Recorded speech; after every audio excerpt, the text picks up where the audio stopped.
Bang! Neeves Knives. I'm Jared, and we have an exciting new knife.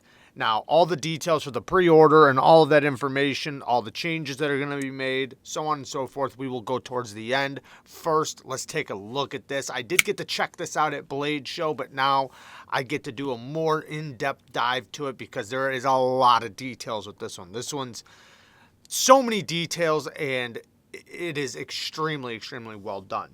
Now, this is the NULL Knives VOODOO M390 titanium, and this one has somewhat of a marbled carbon fiber. This might be their fat carbon fiber. I'm not positive. The black camo fat carbon fiber. But let's start from the blade up. So we have a harpoon, somewhat of a dowel blade shape with a clip point, hollow ground. We have a satin running sideways, and then the harpoon has a swedge that goes into the swedge on both sides that's blasted. You can kind of see the swedge, how it goes into the harpoon and how it has a different finish. Then as we move over here, we have a blasted hole, and really well done jimping. And one of the highlights of this knife are these thumb studs. They have a stair-stepped effect, triangular shape that makes it insanely comfortable to flick, reverse flick, thumb flick. We'll get into all that here in 1 second because this is impressive. We have somewhat of a diamond patterned pivot, then a blasted titanium finish. All these chamfers and all this stuff is well thought out that we'll get into. A diamond pattern lock bar cutout for a little bit of texture. We have a steel lock bar insert that also has an over travel stop, so you're not going to put pressure on the carbon fiber when you disengage. Backspacer has a nice cool pattern to it, and you'll notice it has a cutout on the inside of the backspacer, which means that blade has to land perfectly center with that. And you can actually see even a little line kind of going down the center of it. So when it is closed, it better land perfectly in the center, which it does. Milled titanium clip that looks like it'll work very, very well. Now, this is going to wind up being inset a little bit deeper. We'll talk about that in a second. Now that we've kind of went through the gist of it, let's talk about this action. These thumb studs work so well because it has a flat spot everywhere your thumb lands, which gives you a great push point. You have so much leverage to whack it out. You feel like you have maximum control over deploying this knife. Whether you want to deploy your knife straight up, if you want to go straight out, or if you want to slow roll it. That pad, which has the stair step effect, actually follows you around as you slow roll it. Now for the reverse flick, the exact same thing. If I want to flick it straight up, it lands right there on that pad. If I want to go straight out, it lands right on the pad of the stair step effect of the triangular thumb stud. Now the hole also, you can just go right off of the hole deployment. Now you can also do a little bit of a balance. You can go right here where you have partial hole deployment and partial thumb stud, and that is extremely comfortable. And like I said, it's the leverage you get and how it thwacks open. The detent, perfectly well tuned for the style of deployment. Now, yes, you have jimping right there. Of course, you can front flip it, but it's not made to do that, but you can do it. You can't really do any of the tricks or anything like that. I mean, I guess I just did, but it's not made for that, so don't consider that. The disengagement of the lock bar, very comfortable, and I always talk about that how a knife feels very premium how or when it has a comfortable way to disengage it. The more comfortable a knife is to disengage, and in this case it is extremely comfortable, has plenty of traction, and it is fall shut action. Extremely smooth. Now, it does have a detent ramp, which in this case, it's so broken in that I didn't even honestly realize it, but they are going to shorten the detent ramp because the detent lands right there.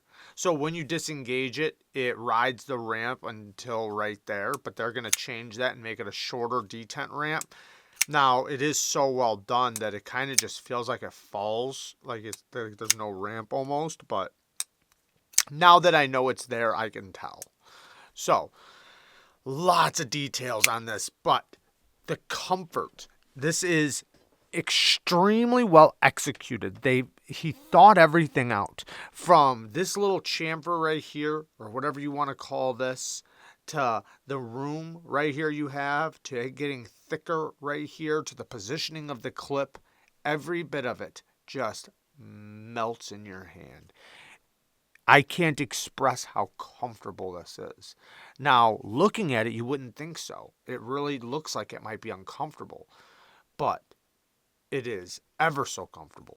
Now, you always have the ability to choke up if you want to, and right here, this grip is also very, very comfortable. Now, going back to this section, like I said, how it goes from thinner to thicker. This section right here for the pinky was well thought out, because when you squeeze onto a knife, or let's say when you're cutting something, all the leverage, because the blade goes through the material pushes pressure on the blade, and the knife goes like this. So when it's doing that, you see what's happening? The butt end of the knife is what turns. So how much leverage you have with your pinky is very important. Like, you can kind of hang on to a knife just like this and do cutting, because the pressure that pushes this way is hitting your palm. So you're just stopping the butt of the knife from twisting and turning, or rotating out of your hand. And in this case, it is extremely comfortable. Now, maybe somebody with bigger fingers, it might be a little tighter there. But I still don't even think that this would be too uncomfortable for you. I put my fingers right on top of it, and yes, I do feel it a bit when I'm like that, but it's not to the point to where it's like, oh, that is so uncomfortable. But for my size hands, this thing lands perfectly and is extremely comfortable. Even like the pinch grips. Now, if I'm going to do long-term utility cuts, this is a little thin right here, so you can see how it kind of does that, but you can always go right back here just like that. Doing strap cutting or anything, same thing. It's also still very comfortable. The way this goes into your palm is really nice. You can get up nice and tight to the edge again to get behind straps or ropes and cut them. It's very, very well thought out. So I did measure the thickness behind the edge, the blade being 145 thousandths, and the thinness behind the edge on the prototype, at least, is 16 to 17 thousandths. So nice and thin. The geometry is really good. It's definitely going to push through materials very well. The tip is a bit dainty, so you're going to want to watch out for that. Definitely don't drop it. But it'll be great for utility cuts, though. Fantastic.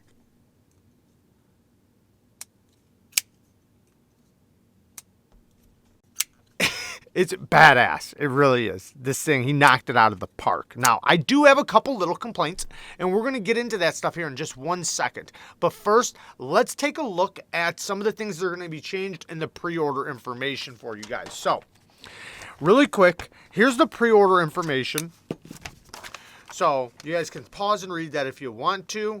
They should be open, or the pre-order should be open September 22nd at 8 p.m. Eastern time, but that is subject to change. Of course, things do change. You guys know that.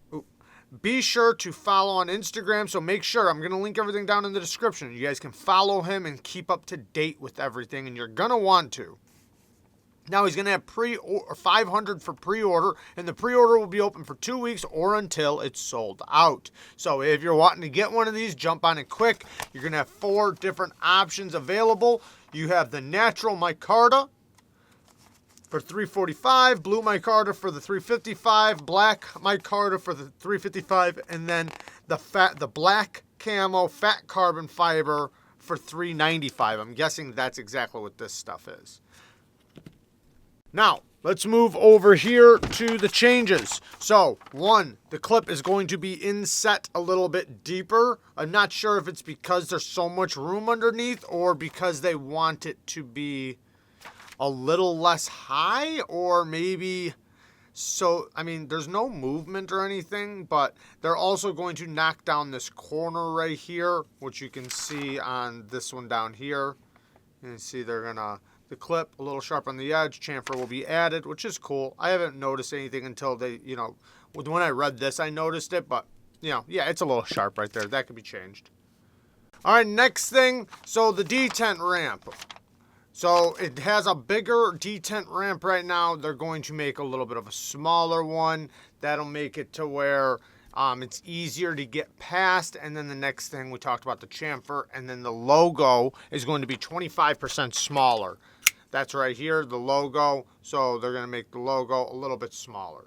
Now, as far as the detent ramp goes, there's other ways to fix that. Now, one, obviously make the detent ramp a little smaller. They could raise the detent ball instead of being right there. Make sure it hits right here.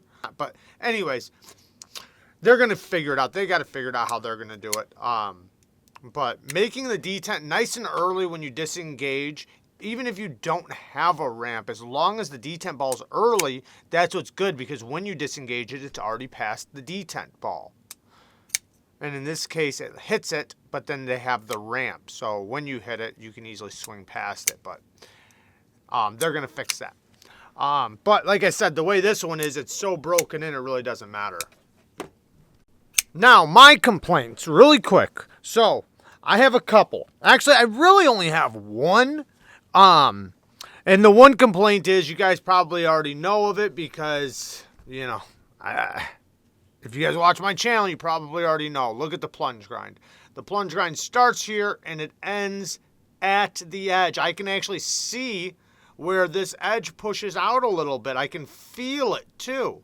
So right here is thicker than right here. So when I sharpen it, the first time I sharpen it, I'm going to have to spend, this right here is going to be a little bit more difficult to get because of it being pushed out a little bit right there and because it's a little thicker. So in return, it's going to give me a smile. So the first time you sharpen this, it is going to make a smile. They should start the plunge grind here and make sure it ends way before. You can see how thick it is right there, right? How it goes all the way down to the edge. They need to start the plunge grind back here and end it right here. So you have all of this to sharpen off before you ever hit this thicker point of steel. Now the stop pin is right there. Nice big stop pin. Love the size of the stop pin. Now where it lands is right there in the closed position. So there it is in the open. There it is in the closed. Now, I usually don't like that. I'd prefer internal stop pins. That way, if I ever want to cut, if I wanted to cut in a better choil or a bigger choil, or maybe I did sharpen off some steel and I made a smile and I want to fix it, it gives me the ability to cut out my own choil. Now, they could probably do that from this point. They would just have to cut this out right there. Cut that all the way out right there. Maybe increase the size of the finger choil by 10%, and they would be past it. And then there'd probably be no worries of it in the future. But as far as right now, yes, it's going to be an issue with you hitting the plunge grind. You will hit the plunge grind when you sharpen it, especially if you want to sharpen all the way back to here, and not sharpen to right here. Anyways. But other than that, man, that's it. This whole thing is extremely, extremely well thought out. And oh yeah, I would prefer internal stop pins. The stop pin hitting here is not that big of a deal. It's just if I ever did cut in my own choil, I'd have to make sure I went in front of it. So I'd have to basically cut it out from like right here and do like a half moon starting right here and make sure I don't hit there.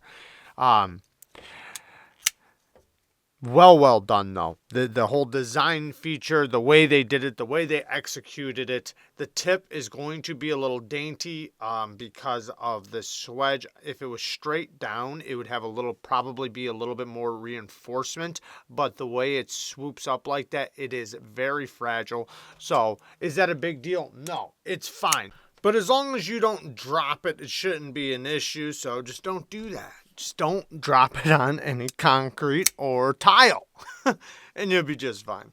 The blade shape's going to be fantastic for EDC. The utility cuts, slicing, push cuts, the geometry is really good. I did measure the thickness behind the edge.